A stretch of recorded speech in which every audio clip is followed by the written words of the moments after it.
eta bi grado zeronak irikan. Nahi zuten egin, prozeso hori aldanik eta isiltasunik handiren eman. Hacer un juicio al propio régimen y denunciar la situación que vivía en aquella época Euskadi de represión lingüística y cultural. Nos condenaron a muerte y lo veíamos bastante mal. Yo tenía confianza de que no iba a llegar a matarnos, ¿no? Asesinarnos.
Estará marcado por un acontecimiento que forma ya parte de la historia vasca: el juicio de Burgos contra un grupo de militantes de ETA. Quizás sea bueno recordar que no fue este el único consejo de guerra celebrado en la capital castellana, sede de la Capitanía General de la que dependía la Euskadi peninsular. Pero sin duda fue el más famoso.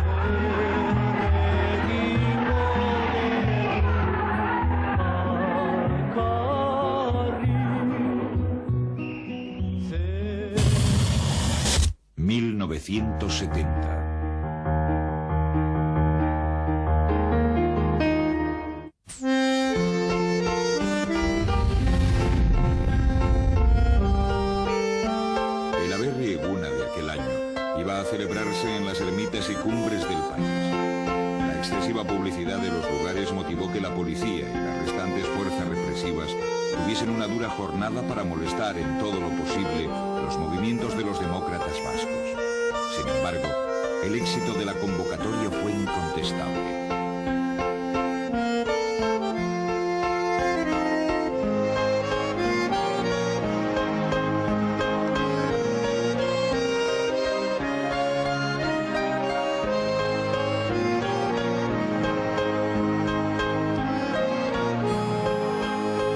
Se producen concentraciones en Archanda, Guernica, Amorebieta, Deusto, Erandio, Butrón, Munguía, Jata, Soyuve, Mañuas, Vizcargi y Bermeo. Los puntos de reunión de Guipúzcoa y Navarra fueron principalmente Donostia, Guadalupe, Santa Bárbara, Herbe, San Miguel de Artaga, Loyola, Lizárraga, Urbasa, Ezcurra, Urbía o el Valle del Roncal.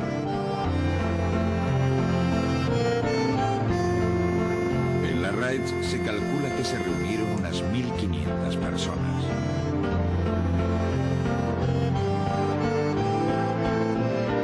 En San Miguel in Excelsis, donde desde la víspera se encontraban muchos afiliados a Eusko Gaztedi, se cantaron canciones patrióticas y el templo estuvo lleno. Refugiados y abertzales de Iparralde se concentraron en Larún, pero el éxito de la convocatoria fue acompañado de la represión más dura con detenciones y torturas. La represión se extiende a la mayor parte de los sectores de la sociedad. El 27 de mayo se conocía que el Juzgado Municipal número 1 ha dictado sentencia en la causa instruida a 2 guardias municipales de Erandio con motivo de la denuncia presentada por el redactor don Joaquín Góñez Ubillaga por malos tratos de palabra y obra. La condena por la agresión al periodista fue ridícula: 15 y 10 días respectivamente de arresto menor y pago de costas por falta comprendida en el artículo 583 del Código Penal, con la agravante de prevalecerse de su cargo.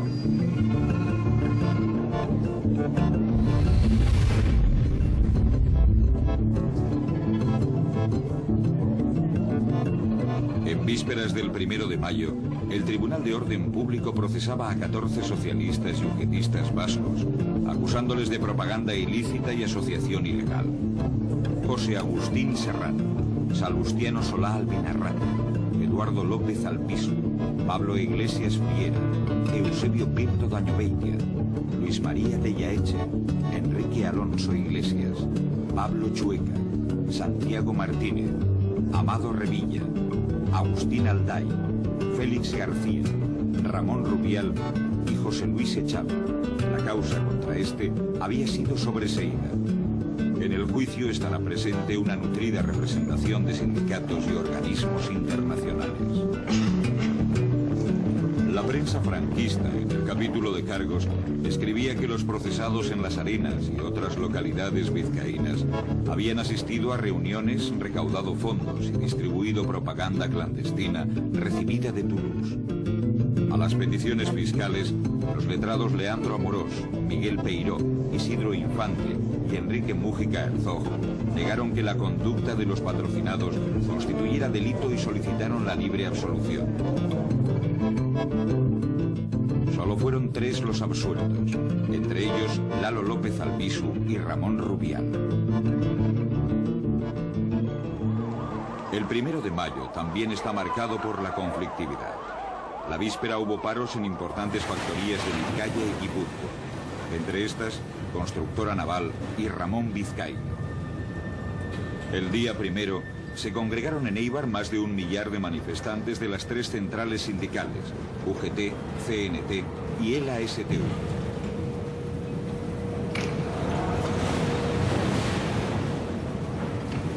En Donostia, los reunidos no fueron menos de 2000. En la crónica de Euskotilla, el órgano del gobierno vasco, se dice que su actitud fue correcta en todo momento y fue al margen de ella que grupos de jóvenes causaron incidentes y apedrearon la sucursal del Banco Popular Español. En la avenida de San Ignacio y en el paseo Sarasate de Pamplona, la manifestación transcurrió pacíficamente. Pero la presencia de la fuerza pública y sobre todo su actitud fue la que provocó incidentes que luego aumentaron en intensidad e importancia. Hubo tumultos, peleas y rotura de cristales en el Banco Hispanoamericano. En la capital navarra corrió el rumor según el cual los guardias e incluso los caballos estaban drogados para que cumpliesen sin contemplaciones para nadie las órdenes que recibían. El régimen, seguro de poder dar el golpe de gracia a ETA, se lanzó a celebrar el juicio más importante habido durante la dictadura, por el número y gravedad de las penas, por su audiencia popular y repercusiones políticas para un gobierno interesado en presentar a España como un país occidental que debía ser admitido en el mercado común. Cuando nos llevaron a Burgos, pues fue después de tenernos 10 días en comisaría y 20 días incomunicados en Basauri, y en el único día que pudimos leer la prensa de esa época decía que nos iban a juzgar prácticamente al día siguiente. Y pensábamos que el juicio pues iba a ser muy rápido, ¿no? Pero luego se fue retrasando porque querían hacer un macrojuicio de por lo menos 400 o 500 personas, todos los que habían conseguido detener a principios del 69, que éramos muchísimas personas. Pero después fueron haciendo juicios más pequeños y dejándonos para el final a los que teníamos penas más grandes o peticiones más grandes. Para mí, y yo creo que para todo el mundo que vivió aquellos días, frenético, tremendamente frenético y duro, muy duro. La verdad es que era difícil el sospechar que podía darse una reacción. Ten en cuenta los tiempos de calma chicha, por decirlo de alguna manera, forzada, por supuesto, pero yo creo que el régimen también se sorprendió. El régimen creía que había doblegado el espíritu de las gentes y, bueno, el proceso Burgos demostró que era todo lo contrario. Ni gogoratzen dut batenbora oso excitante bat zala. Excitantia ez dut esaten nerviosa, ez, excitantia zen. Kontziente dano ginen, eta nire oso kontziente nintzen, ze gertakera politiko, ze garrantzizun gertakera politiko harrek, eta zenbat gauza moitze zitxun, eta pixkat zenit batea, gure azkeneko urtetako borrokak zenit batea iritsi behartzula, eta pauso oso garrantzitsua zala, eta horrek ematezun alako eszitazio bat, nik enun sentitzen bat bildurrikan. Bildur paralizante hori, bestela estomoku zuluan olako zerbait bai, baina bildurra paralizatzu zedun bildur hori enun sentitzen. El 3 de diciembre de 1970 comienza en Burgos el juicio militar contra 16 miembros de ETA.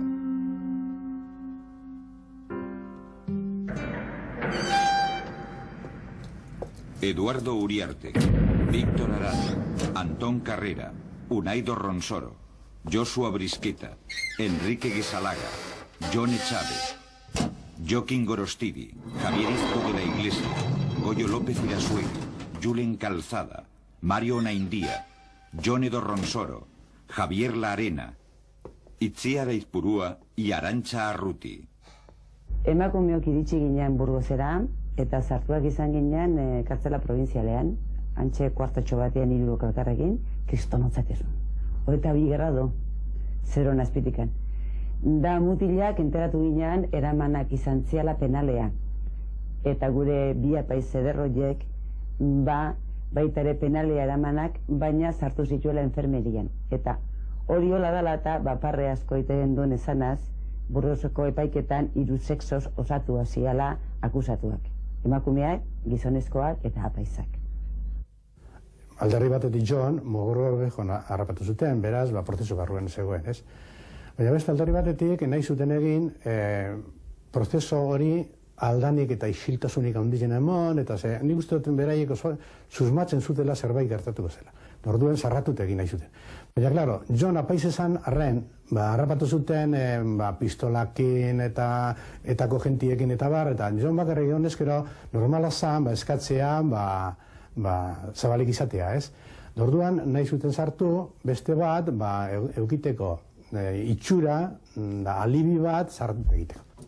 La presencia entre ellos de 2 sacerdotes daba la oportunidad al régimen para que el juicio se celebrase in camera, como señalaba el concordato con el Vaticano.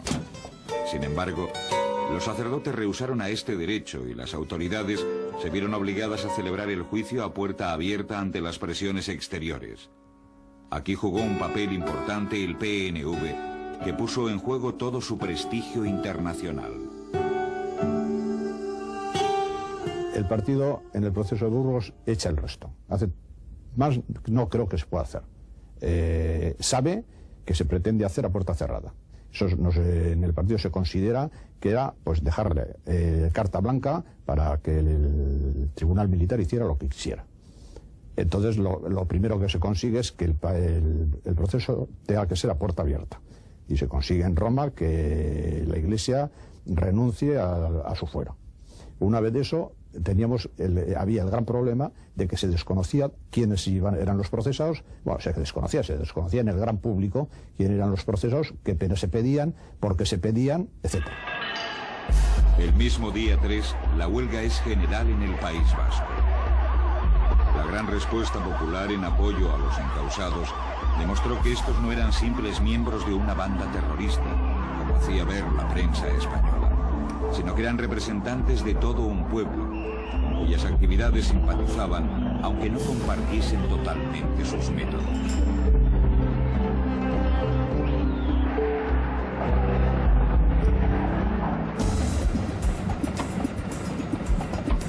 El estado de excepción en Guipúzcoa, decretado el día 4 de diciembre, que se extenderá a todo el estado, indica la magnitud de las protestas.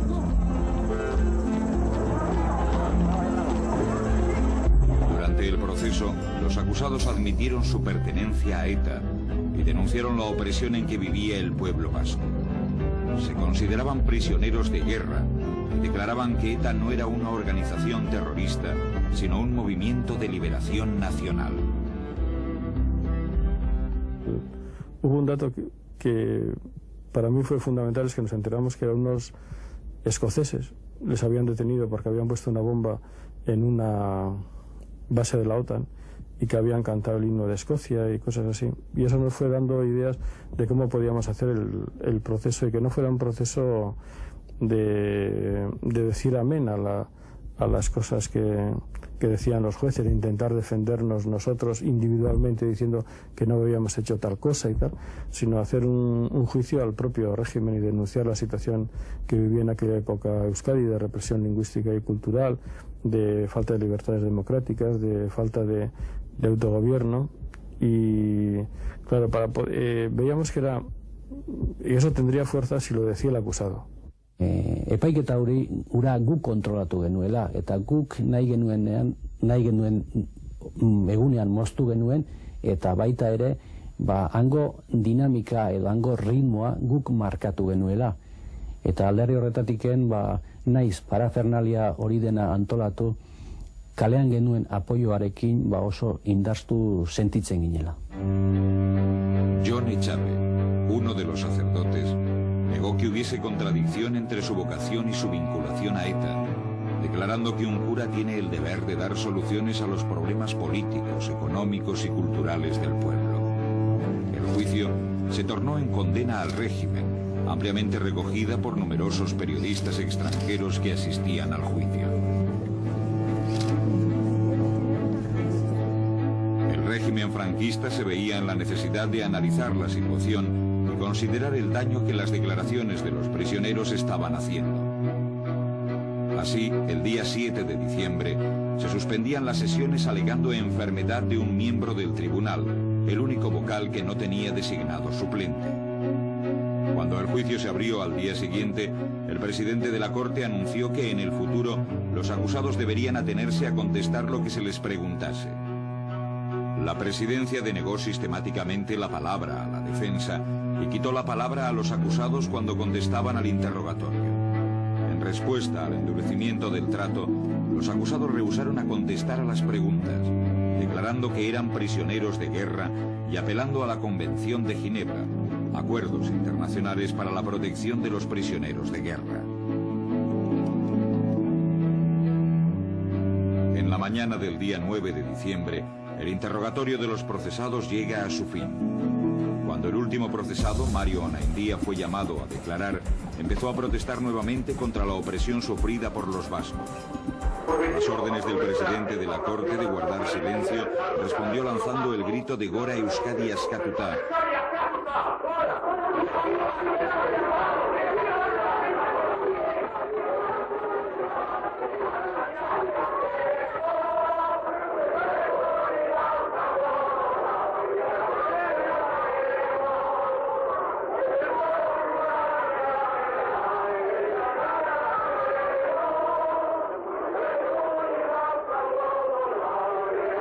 Los abogados defensores, en señal de protesta, declinaron cualquier testimonio de la defensa. El 9 de diciembre, el fiscal demandaba penas de muerte para 6 de los acusados y largas penas de cárcel para los demás. Preguntados los prisioneros si tenían algo que alegar, todos hicieron desafiantes declaraciones en euskera y castellano, declarando que el juicio había sido una farsa y gritando Gore Euskadi Askatuta, revolución o muerte, declarando su solidaridad con la revolución socialista, tanto en Euskadi como en España. A todo esto siguió una gran tensión en la calle, mientras los jueces militares consideraban su veredicto. El día 28 de diciembre se dictaron 6 penas de muerte y largas sentencias de cárcel. Y dio la casualidad que me tocó a mí el ser el último, y por tanto pues tenía que decir que habíamos aprovechado ese juicio para denunciar una situación que estaba sufriendo Euskadi de falta de libertades democráticas y de falta de autogobierno y de represión, y que lo demás pues que nos considerábamos prisioneros de guerra, que por tanto no aceptábamos el tribunal, y los jueces yo creo que se habían equivocado, o sea que habían visto que nuestra actitud pues de denuncia de hechos concretos significaba una cierta aceptación del tribunal, y que por tanto pues al final acabaríamos igual, que no iba a haber esa falta de aceptación del tribunal que se había producido en otros procesos, y eso les sorprendió muchísimo, y reaccionaron de un modo muy histérico. Pues el juez instructor sacó inmediatamente el sable y la policía se puso muy nerviosa, y nosotros estábamos realmente tranquilos porque sabíamos cuáles eran los límites de nuestra acción, ¿no? Mientras todo esto ocurre, un comando intenta liberar a los procesados excavando un túnel hacia el interior de la cárcel de Burgos.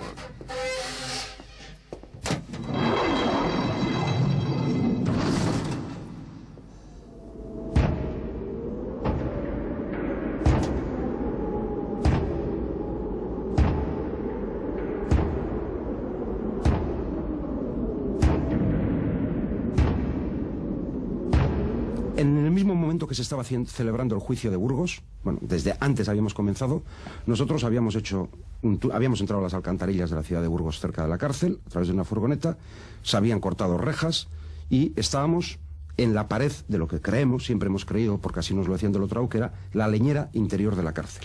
El proyecto era, justo en vísperas del juicio o incluso en el mismo juicio, sacar a toda la gente, llevárnosla a Francia y entrar con José Echevarrieta, es el que iba a presidir, lógicamente, el mitin, entrar en un gran mitin en París con todos ellos.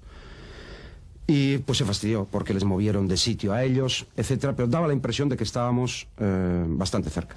Por su parte, la prensa franquista intenta enfrentar al PNV contra ETA, pero en los días del juicio de Burgos el PNV se mantiene impermeable ante aquellos intentos. Y no solo eso, sus máximos dirigentes asistieron al juicio. El proceso de Burgos, la verdad es que fue algo traumático para nuestro pueblo. Yo tuve la suerte de asistir a todo el proceso, a todas las sesiones, con Juana Juriaguerra y un grupo de macumes que nos desplazamos a Burgos, vivíamos en Burgos, teníamos que salir a las 5 de la mañana para poder entrar allí eso. Fue algo inenarrable porque, claro, aquello fue una farsa tremenda. Ya estaban hartos los presos, vamos, los encausados, de que no les dejaban defenderse, de que a los abogados les negaban toda posibilidad de defensa, que al final se enfadaron, empezaron a cantar el Eusko Gudari Ágara diciendo que ellos eran el futuro de Euskadi, que ellos querían la libertad de Euskadi, que no obedecían ni acataban ni a Franco, ni a sus adláteres, ni a su gente, y se organizó un follón impresionable. Allí sacaron pistolas, sables, nos echaron a la calle. Bueno, fue algo inenarrable. Bueno, nosotros, y te quiero decir como detalle, que cuando nos enteramos de las condenas a muerte, en nuestra calle hubo 3 comercios que cerramos y que hicimos huelga general en protesta de lo ocurrido. Durante el mes de diciembre, la oposición antifranquista tiene oportunidad de demostrar su repulsa al régimen, propugnando la instauración de un régimen democrático y denunciando la dictadura ante la opinión pública internacional.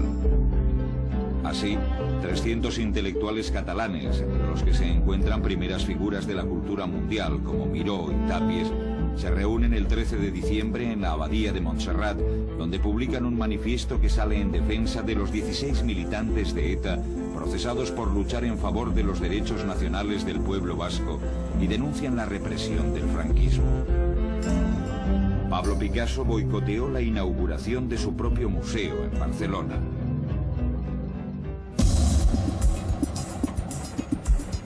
El 14 de diciembre, el régimen franquista declara el estado de excepción en todo el territorio español por un plazo de 6 meses. Con motivo del enorme eco que adquiere el juicio de Burgos, se va a promocionar mundialmente la causa vasca, así como la denuncia del régimen franquista. Las acciones se multiplican también en el extranjero. Los medios de comunicación comienzan a dar a conocer reportajes sobre el País Vasco, un lugar del que poco se había oído anteriormente. Creo que el juicio de Burgos tuvo una característica importante en el mundo de la comunicación, en el mundo de la información, y fue el gran éxito que tuvo de audiencia, no solamente interior, sino exterior. Se le puso sordinas al tratamiento interior de la información. Los periódicos, las emisoras de radio internas, pues formulaban sus informaciones con auténticas cuentagotas. Pero en el mundo exterior había una auténtica demanda de la información de todas las circunstancias que rodeaban este proceso. El 17 de diciembre se levanta en la Plaza de Oriente de Madrid el acta de nacimiento de una nueva corriente política, el inmovilismo, o el búnker como también era llamada. En los 5 años que transcurrirán hasta la muerte de Franco, se va a hacer tanto más aparatosa cuanto más vaya quedando desposeída de poder real.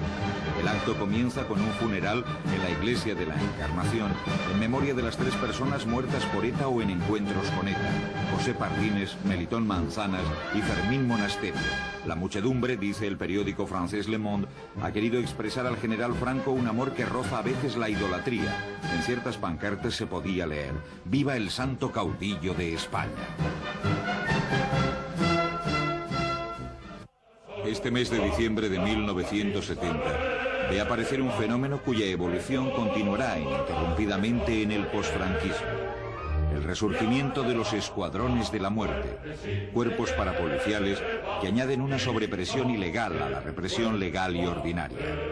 Están apoyados por la extrema derecha, que en aquellos días prodiga sus apariciones en Euskadi.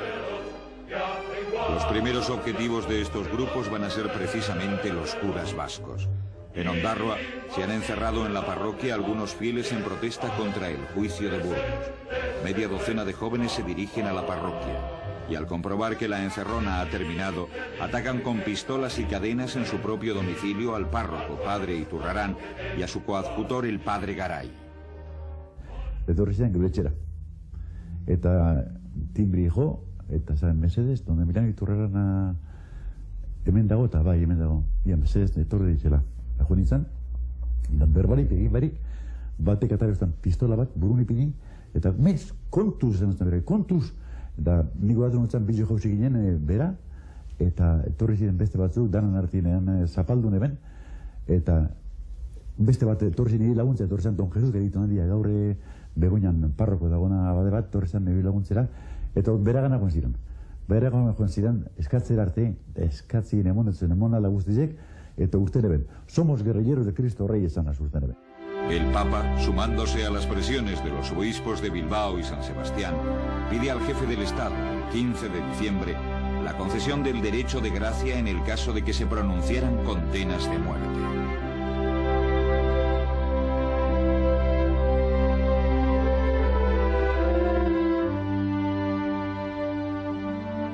El obispo de San Sebastián y yo, Monseñor Argaya, y un servidor, actuamos conjuntamente y de manera abierta, reclamando primero un juicio que no fuera a puerta cerrada, cosa que conseguimos. Segundo, que no se aplicara la justicia militar, cosa que no nos hicieron caso.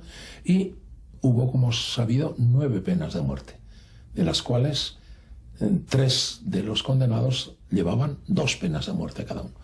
Intervenimos luego ante la Santa Sede y ante Franco, entonces los 3 obispos juntos, también el de Vitoria, que era un aragonés, don Francisco Peralta, y presionamos. El 24 de diciembre, los abogados son convocados en Burgos. El día 26, antes de ser conocida la sentencia, el cónsul Bale, secuestrado la víspera del comienzo del juicio, aparece en Wiesbaden, Alemania Federal, sano y salvo. Portavoces del Frente Militar de ETA, autor del secuestro, dan a conocer en San Juan de Luz, a través de la asociación Anay Artea, un comunicado que anuncia el programa del Frente Nacional Vasco que propugnan. El 28 de diciembre se da a conocer la sentencia. Su dureza supera la de la acusación fiscal. Esta pedía 6 penas de muerte. La sentencia concede 9. Izco, Gorostidi, Uriarte, Onendía, Irasuegui y Dorronsoro son condenados a muerte por asesinato. Los 3 primeros lo son también por bandidaje. Respecto a las penas de privación de libertad pedidas por el fiscal, estas son confirmadas y en algunos casos aumentadas. Pues sí, nos condenaron a muerte y lo veíamos bastante mal. Bastante mal. Y bueno, unos lo asumían con más o menos heroísmo y otros con más o menos resignación y temor. También dependía del nivel de conciencia que cada uno tuviera de lo que podía significar eso, ¿no? Aunque, como muchas veces he dicho y otras veces he oído a personas que han estado condenados a muerte, la conciencia no es total. No es total. Un reo a muerte es consciente cuando ya le van a matar. En el pasillo de la muerte empieza a ser consciente. Hasta entonces intenta engancharse a cualquier elemento psicológico que le permita cierto estado de dignidad humana. Los gobiernos de Australia, Suecia, Noruega, Dinamarca, Alemania Federal, Italia, Francia, Bélgica y el Vaticano reiteran al gobierno español la petición del indulto de la pena. Los consejos de ministros del Reino y del Movimiento se reúnen el 29 de diciembre. En el Estado, personalidades de la jerarquía eclesiástica y colegios de abogados de las distintas provincias piden el indulto. El régimen va a ceder ante esta presión interna e internacional y las manifestaciones serán utilizadas como la demostración de que el Estado es fuerte y de que por tanto puede permitirse la clemencia.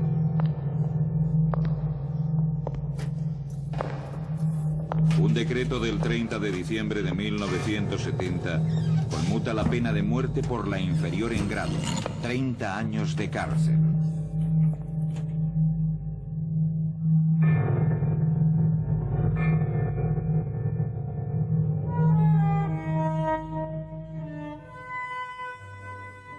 Han reforzado nuestra autoridad en tal modo que nos facilita, de acuerdo con el Consejo del Reino, el hacer uso de la prerrogativa de la gracia de indulto y la última pena, pese a la gravedad de los delitos. El Consejo de Guerra de Burgos, con alto patriotismo. Entramos en el locutorio de abogados, estaban las luces apagadas, los abogados estaban con velas y mecheros encendidos, cantando el Eusko Gudari. Entonces la gente, los más cercanos a la reja, empiezan a gritar, se abrazan, siguen cantando el Eusko Gudari. Yo no me aclaro de nada, empiezo a preguntar, bueno, ¿por qué os abrazáis? ¿Por qué cantáis? ¿Por qué nos matan o por qué nos conmutan? Y entonces me dice uno, que no, que nos salvamos, que nos salvamos. Bueno, nos salvamos, quedamos con vida o nos matan. No, que quedamos con vida. Bueno, pregunto a otro, pues sí, que efectivamente. Y al final ya llego a una voz y dice, ¿qué han hecho? ¿Nos han conmutado o vamos al paredón? No, os han conmutado. Ah, pues muy bien. La verdad es que fue mucha más sincera esa alegría por la conmutación que la anterior alegría porque nos condenaban a muerte. Salimos allí cantando el Eusko Gudari, salió un alto funcionario de la prisión diciendo que se alegraba de que nos hubieran conmutado la pena de muerte y fuimos ya hacia la zona de la cárcel, el celular, donde estábamos nosotros, más otros 20 presos de ETA. Allí ya se habían enterado, aplausos, risas, cantadas. Lo viví bastante tranquilo, bastante tranquilo. Sí que siempre en el fondo dices, bueno, estos son capaces de todo. Pero en ese capaz de todo yo pensaba en que el régimen todavía creía que estaba fuerte, se sentía más o menos fuerte para hacer todo ese montaje. Entonces pesaba también la contra, pesaba. Y bueno, pues luego, aunque nos condenaron, subieron de una pena de muerte a 2, que eso hizo más o menos temblar un poquito a más de 4, y yo mismo también lo pensé, ¿no? Y decir, bueno, ¿qué pasa aquí? Que quieren al final, pero no sé, yo tenía confianza de que no iba a llegar a matarnos, ¿no? A asesinarnos. Los abogados defensores, Gregorio Peces Barba, del Partido Socialista, Solé Barberá, del Partido Comunista, José Antonio Echevarrieta, Juan Mari Vandrés, Miguel Castells o Francisco Letamendía, entre otros, jugaron un papel verdaderamente efectivo, ayudando a los acusados a presentar el juicio como un ataque político al pueblo vasco.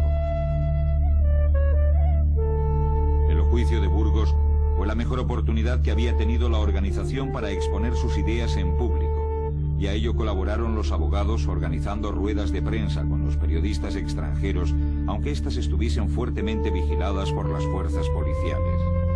La defensa acusó a los medios de comunicación oficiales de presentar como ciertos hechos que todavía se estaban probando en el juicio.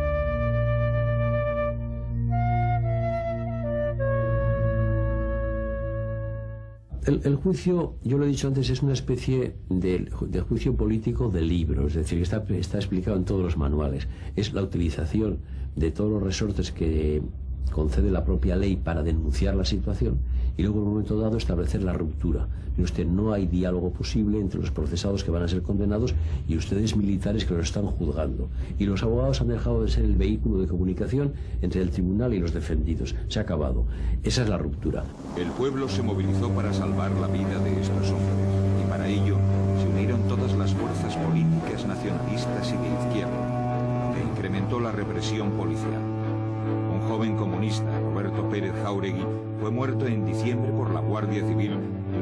manifestación en Eibar, lugar de nacimiento de dos de los condenados.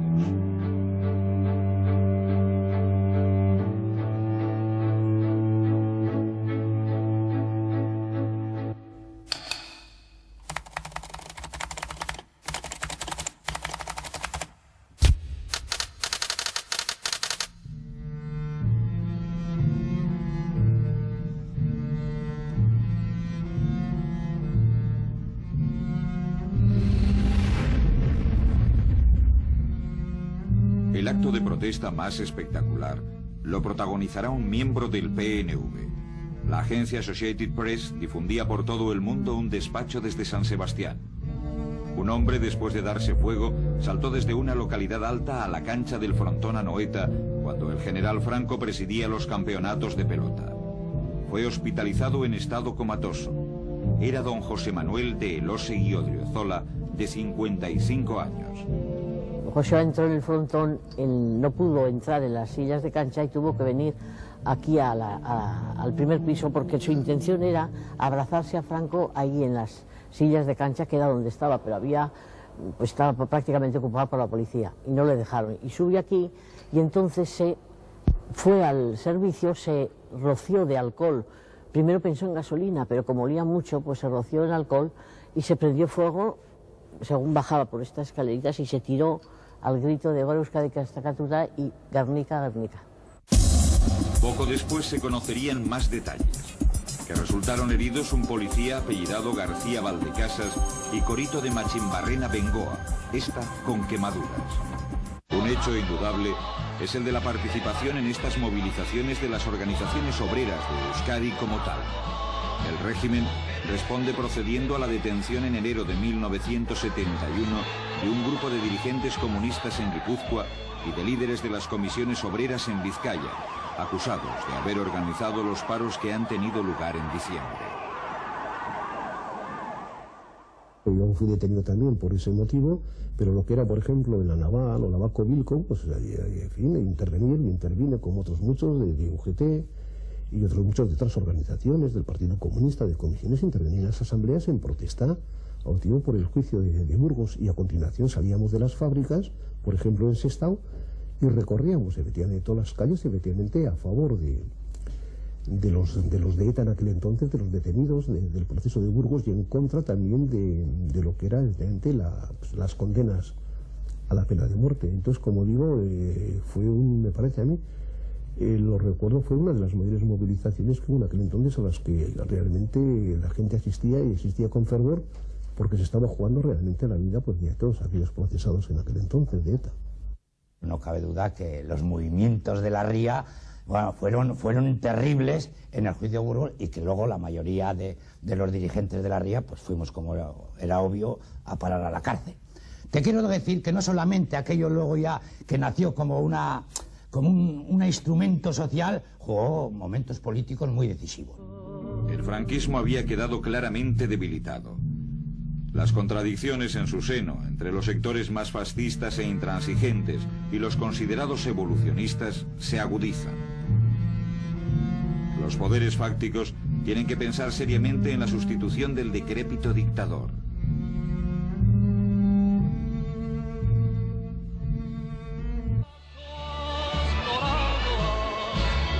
La campaña había ayudado a propagar dos de los objetivos de ETA en aquel momento: la unidad de la clase trabajadora y la unidad de la nación vasca. Pero una vez terminado el juicio, el Frente Obrero y el Frente Nacional se mostraron tan difíciles de lograr como antes. La lucha tomó formas espontáneas, envolviendo a gente que no tenía nada que ver con las organizaciones ilegales.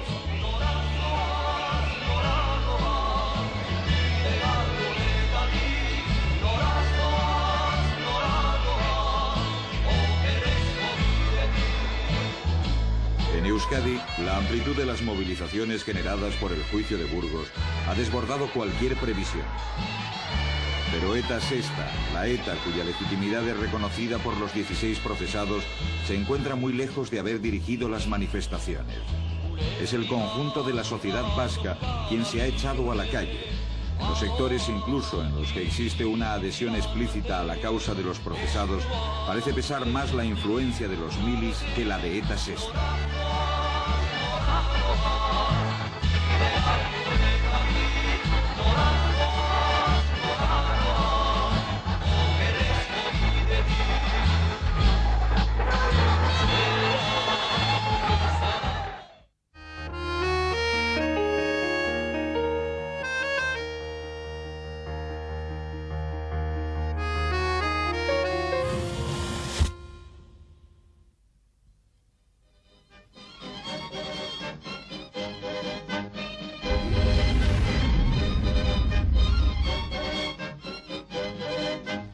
1970 fue también el año de Urtain, el año en que José Manuel Ibar, del caserío Urtain de Arrona, consiguió el campeonato de Europa de boxeo en la categoría reina de los pesos pesados. Derrotó por KO al alemán Peter Beiland en un combate celebrado en Madrid y que el propio general Franco ordenó televisar a toda España. El franquismo de la época necesitaba de mitos populistas y un boxeador que sacaba del ring a guantazos a sus contrincantes europeos encajaba a la perfección en aquella España del cordobés y otros mitos.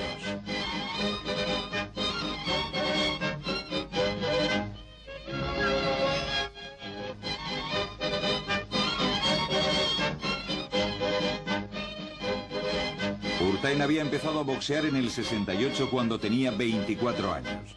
A esa edad ya había ganado todo lo que se podía ganar como Arrijazochaile, récords y apuestas. Un día que fue a San Sebastián a recoger el premio al mejor deportista rural vasco, alguien ajeno y lejano a este mundo rural quiso aprovechar las facultades de José Manuel y le llevó al ring, entre las cuerdas.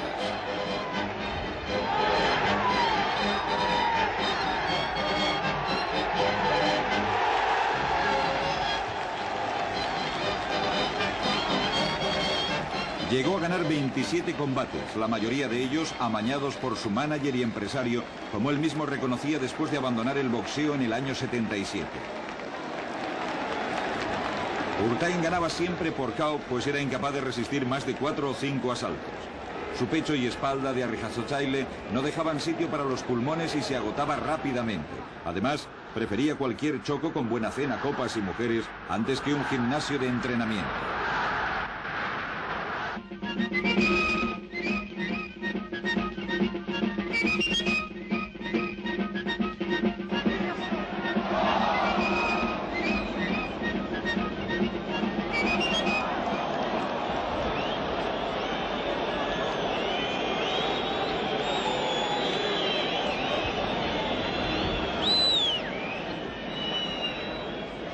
Ganó el campeonato de Europa en abril del 70, pero lo perdió 7 meses después, luchando en Londres contra Henry Cooper, un viejo boxeador británico que no se rindió. Lo recuperó un año después en Madrid y le prepararon una carrera por las Américas, pero allí no pudo repetir la fama de su antecesor y paisano de Regil, Paulino Uzcudu.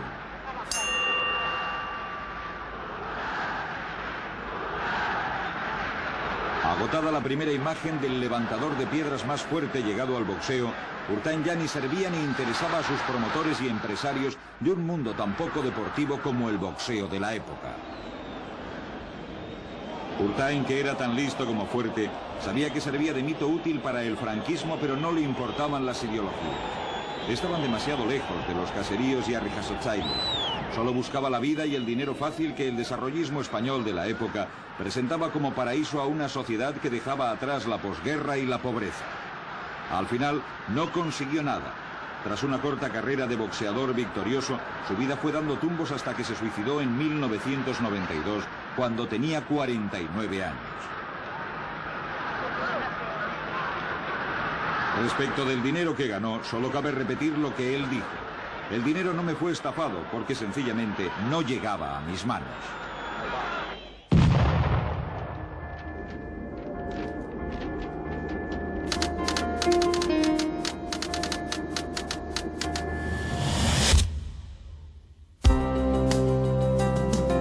Mientras tanto, la vida sigue. En el derbi de 1970, la Real Sociedad vencía al Athletic por 2-0.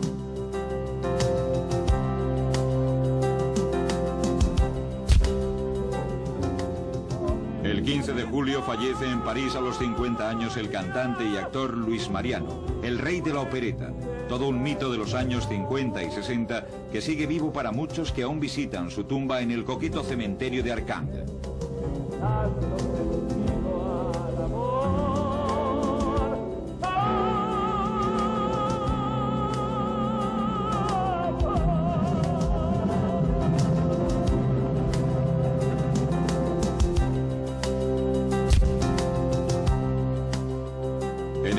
Se celebra el Baztandar en Biltzarra, una fiesta que reúne a todos los pueblos del Valle del Baztán. En aquellos días, la fiesta era un lugar para la cita entre los antifranquistas de la zona.